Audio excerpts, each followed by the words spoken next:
Balsuar Klanı R9 Build sahibi sakinleri. Hoş geldiniz. Umarım iyisinizdir ve gününüz +9 geçiyordur. Son 2 ayımız modlarla, DLSS'i FSR 3'e çevirmeyle, her defasında ölçeklendirme yapmayla, bir şekilde fazla FPS almakla, yani elimizdeki donanımı her defasında alamadığımız donanıma bir mod yardımıyla yükseltmekle geçti. Aslında bu daha çok hoş geliyor insana. Elindekini bir şekilde upscale yaparak veya elindeki kaynaklarla, bilgi birikiminle bir şekilde yükseltmek. Mesela overclock yapmak da çok güzel bir şeydir. İşlemci 3.5, 4.6'ya çıkar. Elindeki eski kaynakla yeni kaynağın meydan okuma hissi gerçekten enfes. Bugün konumuz güncel değil. Eski bir teknoloji ancak her defasında gelen yamalarla birlikte tabii ki güncelleniyor. Yeni çözünürlüklere entegre oluyor. Ne bunlar? AMD tarafında Virtual Resolution, Nvidia tarafında Dynamic Super Resolution. Olayımız şu. Mevcut monitörümüzü 1920 1080 monitörümüz var. Bunu desteklemediği halde 4K'ya kadar upscale yapabiliyoruz. Aslında bu upscale olmuyor tam olarak. Olayı şu, ekran kartınız görüntüyü çok yüksek çözünürlüklerle hangisini ayarladıysanız ona o şekilde render alıyor. Ama tekrardan aynı görüntü çerçeve içerisinde yapıyor bu işlemi tekrardan. Yüksek render alıyor, tekrardan aynı görüntüye gidiliyor.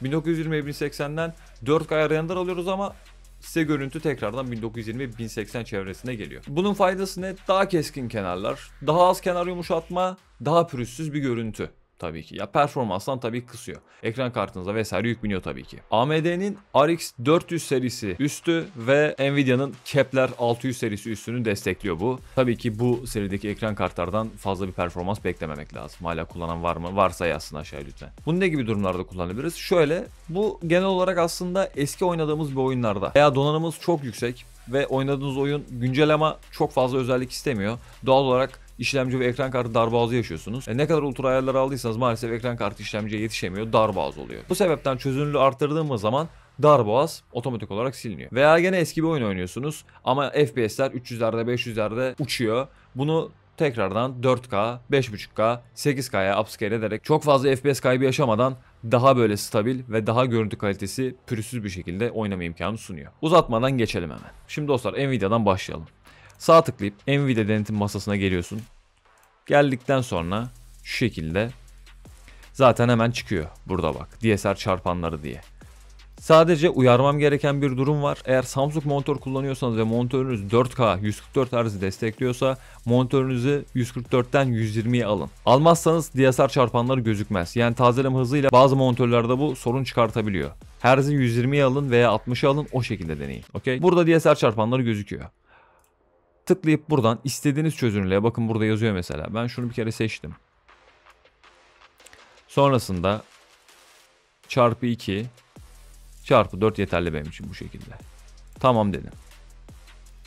Bunu uygula dedikten sonra aşağıya atıp buradan görüntü ayarlarından artık gördüğünüz gibi 8K'ya kadar upscale yapabilirsiniz. Şimdi bunu tabii oyun içinde göstereceğim ben direkt. Hemen hiç uzatmadan bir oyuna zıbamlayalım. Şimdi dostlar, deneyeceğimiz oyun Elden Ring. Yani adamlara eski bir oyun oynuyorsunuz örneğini verip de Elden Ring'i açmam zaten biraz enteresan oldu. Yani nasıl bir yürek şey varsa bizde. Neyse. Normalde ayarlarımız şu an bu değil. Şuradan gördüğünüz gibi 3840'a 2160. Yani 4K, bu natif benim şu an. Buradan şu şekilde 7840'a 4320 alabilirsiniz. Şimdi önce şuradan bir görüntüye bakalım. Şu şekilde. Yani bir görüntü gelsin. Ben bunlara tabii zoom yapacağım bu esnada anlatırken. Uzaktaki, yakındaki çiçeğe, böceğe bir şekilde zoom yapacağım. Şimdi 8K'ya bir alalım şuradan.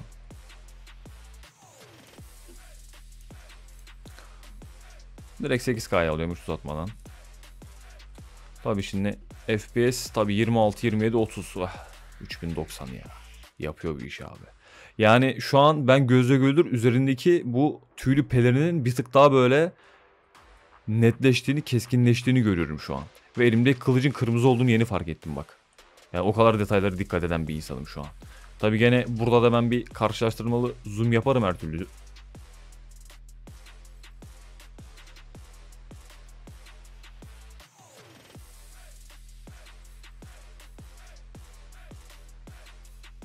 Daha detaylı bakarız da. Ya şu an bile yani bir oyunda bir şey oldu. Bir aydınlanma oldu. Kesinlikle. Bu şekilde. FPS'i tabii ki biraz yoruyor. Hani şu an gördüğün gibi. Fazlasıyla yoruyor. Far Cry, atıyorum işte Tomb Raider'ın ilk oyunları. hangi oyun oynuyorsan, eski, çok fazla seni yormayan, ekran kartını yormayan, FPS 300-500'de uçan oyunları böyle 8K'da oynayıp çok güzel bir şekilde, aşırı derecede zevk verecek şekilde oynayabilirsin. Normalde Far Cry'da deneyecektim. Maalesef oyun böyle değişik hatalar verdi. O sebepten onu otomatik olarak iptal ettim. Diğer çözünürlükte nasıl olacak?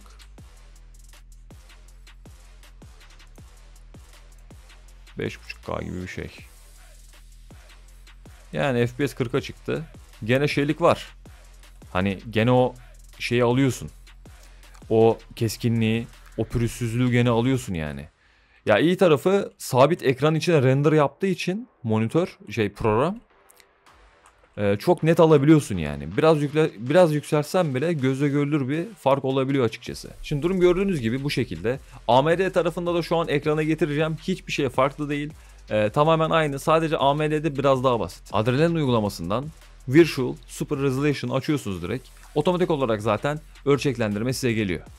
Direkt geliyor yani hiç sıkıntısız bir şekilde. Aynı işlemi yapabilirsiniz. Laptop tarafından bahsetmem gerekirse maalesef her laptopta olmuyor. Yani max switch olması gerekiyor. Optimus laptoplarda olmuyor.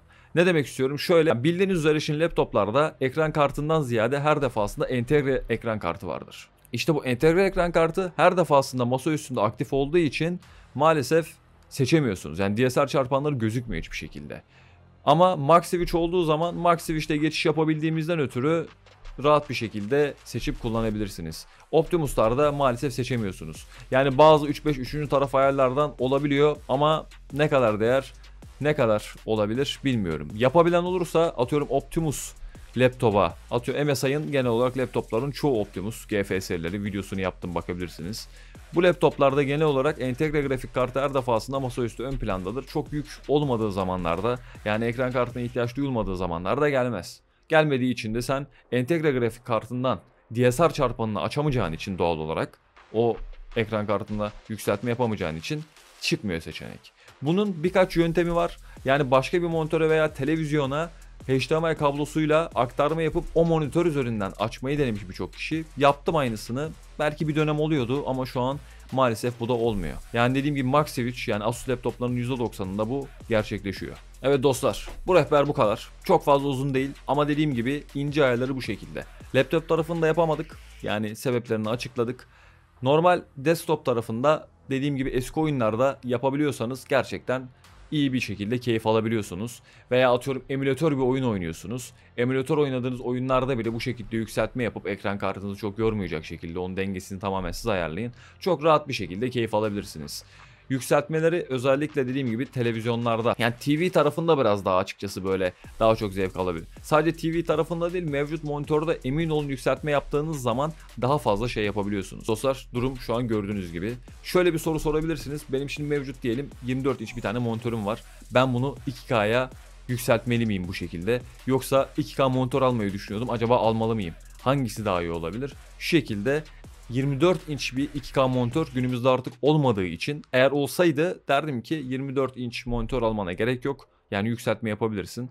Ama günümüzdeki monitörler 27 ve üzeri olduğu için inç başına tabii ki natif olarak 2K çok daha iyi gösterecektir. Gene aynı şekilde 27 inç 1080p bir monitörün varsa yükseltme yapabilirsin ama 2K natif her daim bir tık daha iyi olacaktır. Çok fazla böyle yani bütçe sıkıntısı çekiyorsan bu yükseltme sana kesinlikle faydalı olacaktır. Evet dostlar umarım işinize yarayacak rehber niteliğinde bir video olmuştur. 1000 aboneye ulaştık dediğim gibi gayet iyi gidiyoruz. Destekleriniz benim için önemli. Videoyu beğendiyseniz beğenmeyi ve henüz klana katılmadıysanız yani abone olmadıysanız abone olup bildirim çanını bir tık açmayı unutmayın. Benden istediğiniz veya sormak istediğiniz bir şey olursa donanım ile ilgili, yazılım ile ilgili bilgim dahilinde her türlü yardımcı olurum. Aşağı yorumlar kısmı, forumlar kısmı her türlü soruya sorabilirsiniz. Müsait olduğum sürece bilgim dahilinde dediğim gibi yardımcı olmaya çalışırım. Herhangi istediğiniz bir video olursa yazmanız dediğim gibi yeterli.